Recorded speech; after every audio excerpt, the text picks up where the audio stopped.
हमेशा से हरी हर की मैंने बताया ना मैं ये उस समय जब इसने बोला था, मैंने श्री से बात की थी, श्री को पता है, मैंने श्री को बोला था यार ऐसे नहीं बोलना चाहिए, ऐसे बोल। मैं हरिहर और लॉयलिस्ट सोचो देवी ने ऐसा चक्र घुमाया कि मैंने बाद में 1 हफ्ते के बाद जब मैं वापस आई, ये बंगला मुखी की बोली, मैं तो फास्ट स्टार्ट मैंने कहा अरे लिटरली स्वीटी ने फास्ट भी रखे हैं बंगला मुखी। अच्छा, वो पहली देवी है जिनके मैंने व्रत इतने दिल से रखा है। मैंने इसलिए कहा जब शक्ति को आपकी लाइफ में एंटर होना होगा, मैं हमेशा से कृष्ण कृष्ण कृष्ण और शिव, मतलब बचपन से मेरा ये था कि मैं हरिहर की भक्त हूँ, मुझे ये था।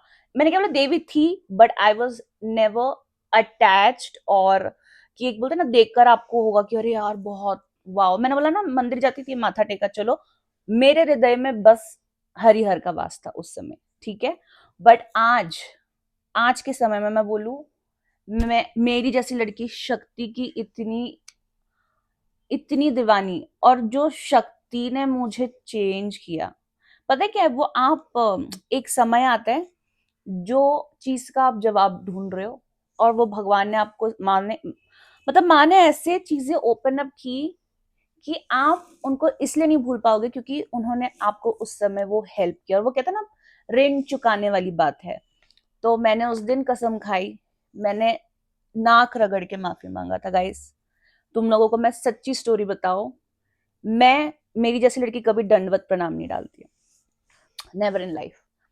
मैंने चरणों पे गिर गई, और मैं उस दिन से लेके आज तक देवी मंदिर में दंडवत प्रणाम डालती हूँ। और मैंने कहा उस दिन मैं बहुत रोई, मैंने कहा माँ मुझे माफ कर दे, मैंने आपको मतलब देवी हो ठीक है, बट जब मुझे सबसे ज्यादा जरूरत थी एज अ मदर, आप ही आ गए। आपने कभी ये नहीं सोचा कि अरे ये तो कभी इसने ऐसा नहीं किया। वो दिन और आज का दिन, मैंने कहा माँ, डॉटर हूँ, आपकी बेटी हूँ, एक्सेप्ट करो, आज के बाद ये मिस्टेक कभी नहीं होगी। और उस दिन से लेके आज तक मेरा वॉलपेपर बगला मुखी से कभी नहीं हटा है।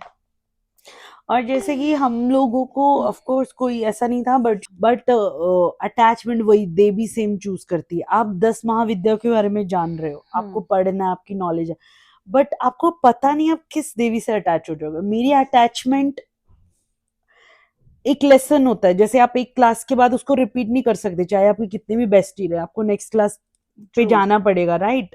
सेम थिंग, जैसे मैं माता त्रिपुरा सुंदरी, मैं ऑफकोर्स उनको बहुत ज्यादा मान, पता नहीं क्यों मुझे दिल से उनके लिए ऐसा नहीं, कोई ब्यूटी वाइज ऐसा, और ना ही मेरा माइंड सेट ऐसा है, पता नहीं क्यों मुझे, आई थिंक हमारे अंदर से ही वो, ऑफकोर्स देवियों ने हमें बनाया, हमारे पास भी वो शक्ति है। जैसे वो पूरे ब्रह्मांड को उन्होंने ब्रह्मा विष्णु महेश को शक्ति दी, उनको बनाया, राइट। हम अपनी हर एक औरत को देवी क्यों बोला जाता है, क्योंकि औरत ही होती है जो पीढ़ी दर पीढ़ी बनाती है, औरत ही है जो एक बच्चा पैदा करती है, औरत ही है जो आपको अपना, आपका हस्बैंड या जो भाई या जो भी आदमी या आपकी बहन या जो भी है, औरत ही है जो ये सारी चीजें क्रिएशन, एक फैमिली को जो फैमिली बनाती है वो औरत ही है, राइट। सो मुझे ऐसा लगता है कि मैं माँ त्रिपुरा सुंदरी को तब मानने लगी थी, फिर माँ माँ धूमावती सेकंड मेरा ये था।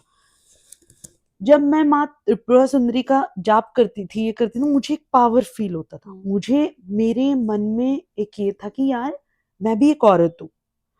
एक्चुअली हर औरत एक पावरफुल तो वो होती, बट वो पावर भूल जाती है, बिकॉज उसको पूरी जिंदगी बचपन से लेके बड़े होने तक वो अपने माँ बाप को देखती है, और वो देखती है कि माँ उठकर खाना बना रही है, बाप उठकर नहाकर वो खाना खा रहा है, बाप अपना बैग उठाकर काम पे जा रहा है, माँ है पूरा घर साफ कर रही है।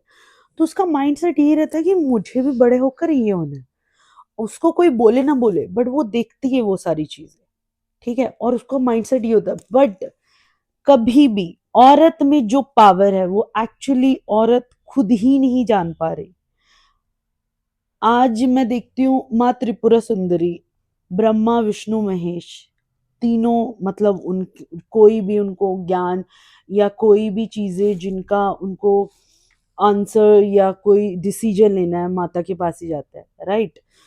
ऐसे सेम थिंग, आप दिन भर कहीं भी घूमो, बट जब आपको डर लगे, जब आपको ऐसा लगे कि ये चीज आपको नहीं समझ में आ रही, आप कहाँ जाते हो? अपनी माँ के पास। वो सेम फीलिंग मुझे एक टाइम में, जब मैं माँ त्रिपुरा सुंदरी को मानने लगी, मुझे ऐसा लगा कि यार मुझे भी अपनी जिंदगी में ऐसा ही नाम बनाना है, मुझे भी यही पावर चाहिए, इसके लिए मुझे भी एक अपनी लाइफ में ठहराव चाहिए, मुझे भी एक स्ट्रॉन्ग फीलिंग चाहिए कि यार मैं अपनी जिंदगी में हर एक गलत और सही चीज को करने से पहले एक बार सोचूं। वो चीजें सच में जब आप देवियों को मानते हो तभी आपके माइंडसेट में है, क्योंकि देवी आपको कुछ बोलने नहीं आ रही, आप उनका ऑरा देखकर ही समझते हो। उसके बाद मेरी जिंदगी में आए मातंगी देवी। मातंगी देवी मुझे क्यों पसंद है मुझे नहीं पता, मैं 10 बंगलामुखी का जाप सुनती थी, सबको सबको वही सबको रिस्पेक्ट करते हैं, बट उनका जब मैंने जाप सुना था, मुझे बोल रही यानी मत करना आज सुबह से जादू। तो भी छुट्टी पे तो अभी हाँ, उसका चलता तो है। मातंगी देवी का जब मैंने जाप सुना, उनमें वो स्टार्टिंग में सितार की आवाज आती है, मेरी आंखें खुल गई, क्योंकि मैंने 10 महाविद्या का ही प्लेलिस्ट वो किया था कि 1 बाय 1 सुनती रहूंगी।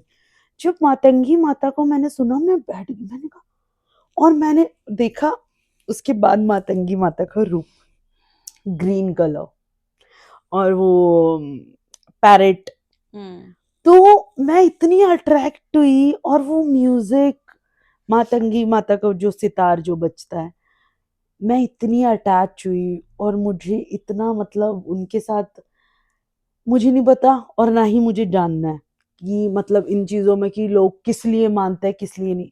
मुझे वो जो रॉ जो फीलिंग है ना, वो यही है कि मैं ना उनसे ऐसे अट्रैक्ट हुई, वो म्यूजिक, और उसके बाद जब मैंने उनका रूप देखा, वो पूरे ग्रीन कलर के, वो पैरेट और वो म्यूजिक जो सितार बजता है, मेरा मन करता है मैं दिन भर वो सुनती रहूं। तुम्हें तो माता सरस्वती भी बहुत पसंद है ना, ऑफ कोर्स, प्रिय, तो बाद और में मातंगी उन्हीं का स्वरूप तो है। true। मुझे मतलब 10 महाविद्या में माँ त्रिपुरा सुंदरी, और सेकंड मातंगी माता, और तो बंगलामुखी, बाकी सबकी मैं रिस्पेक्ट करती हूँ, बट एक होता ना, शायद मेरी क्लास अब, अभी मैं फर्स्ट त्रिपुरा सुंदरी, सेकंड मेरी मातंगी माता में क्लास की, शायद मेरी अभी वो उनको जानने की या वैसा मेरा भी मन बन चुका है, तो या